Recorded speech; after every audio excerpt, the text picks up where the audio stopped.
Hassan Nasrallah, the leader of the terrorist army Hezbollah, was killed by Israel Defense Forces in a precise... Hezbollah নেতা হাসান নাসরুল্লাহকে গেল রাতে Israeli প্রতিরক্ষা বাহিনী একটি সুনির্দিষ্ট আঘাতে হত্যা করেছে। তিনি হিজবুল্লাহর কেন্দ্রীয় সদর দফতরে ছিলেন এবং ইসরায়েলের জনগণের বিরুদ্ধে আরও হামলার নির্দেশনা দিচ্ছিলেন। হিজবুল্লাহ বহু বছর ধরে হাসান নাসরুল্লাহর নেতৃত্বে অসংখ্য নিরীহ মানুষের ওপর হামলা চালিয়েছে। নাসরুল্লাহর হাতে রয়েছে হাজার হাজার নারী, পুরুষ ও শিশুর রক্ত। ইসরায়েলি, ইহুদি, বিশ্বজুড়ে ইহুদি সম্প্রদায়, লেবানিজ, আমেরিকান, ব্রিটিশ, ফরাসি, সিরিয়ান এবং মধ্যপ্রাচ্য ও বিশ্বের অন্যান্য দেশের অসংখ্য মানুষ তার শিকার।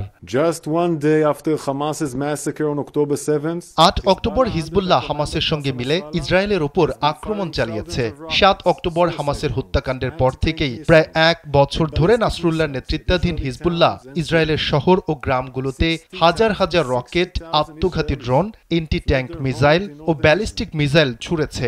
এর ফলে 60,000 ইসরায়েলি তাদের উত্তরাঞ্চলের ঘরবাড়ি ছেড়ে পালাতে বাধ্য হয়। হিজবুল্লাহ প্রকাশ্যে ঘোষণা করেছে তারা গ্যালিলি জয় নামক পরিকল্পনার মাধ্যমে ইসরায়েলের উত্তরাঞ্চলে 7 অক্টোবরের মতো আরো বড় আক্রমণ চালানোর পরিকল্পনা করছে।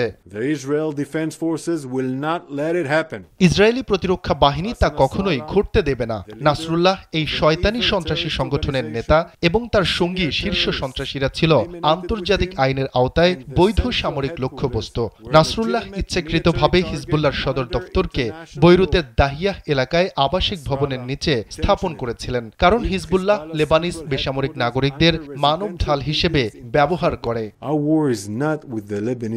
আমাদের যুদ্ধ লেবাননের জনগণের সঙ্গে নয়, আমাদের যুদ্ধ হিজবুল্লাহর সঙ্গে। নাসরুল্লাহর মৃত্যুর ফলে হিজবুল্লাহর হাতে নিহতদের জন্য ন্যায় বিচার হয়েছে। আমরা বারবার বিশ্বকে সতর্ক করেছি হিজবুল্লাহ লেবানন এবং গোটা অঞ্চলকে বড় সংঘাতের দিকে ঠেলে দিচ্ছে। ইসরায়েল বৃহত্তর সংঘাত চায় না। আমরা শুধু দুটি জিনিস চাই, আমাদের জিম্মিদের মুক্তি এবং আমাদের সীমানা নিরাপদ রাখা। And to make sure that our borders are safe and secure for our citizens.